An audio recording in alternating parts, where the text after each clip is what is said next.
Well, as we continue to look at the book of Job today, understand that the majority of the book of Job is this back and forth between Job and his friends. Job has lost a lot, and I don't know how much we sit and think about just how much he lost and just how quick he lost it. He lost just about everything. And the majority of the book is him sharing his grief. He's sharing honestly, speaking from his grief. And one place that we see him just pour his heart out is in the first 4 verses of chapter 6. And our devotion today in our book talks about these verses. I want to read to you Job chapter 6, verse 1 through 4.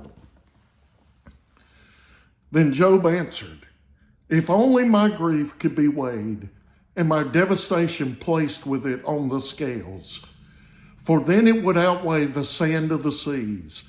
And that is why my words are rash. Surely the arrows of the Almighty have pierced me. My spirit drinks their poison.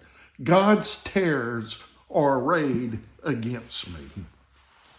Now, these confessions of Job, I don't know about you, but they're striking to me. You know, not just here in verse 6, but all throughout the book of Job. His honesty before his friends and before his God is just striking to me.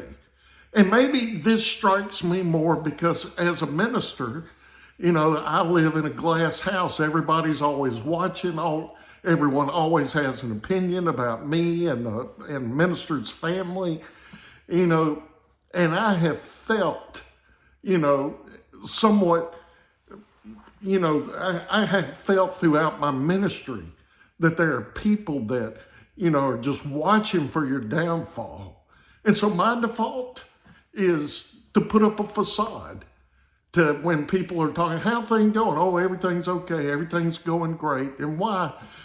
Because the truth of the matter is I found out a lot of people don't really care, you know, or, you know, the hurt that you experience when people begin to share all that stuff. But maybe you feel the same way in your life. Maybe you feel like you put up a facade in your life to say everything's fine. You don't want to talk about those things.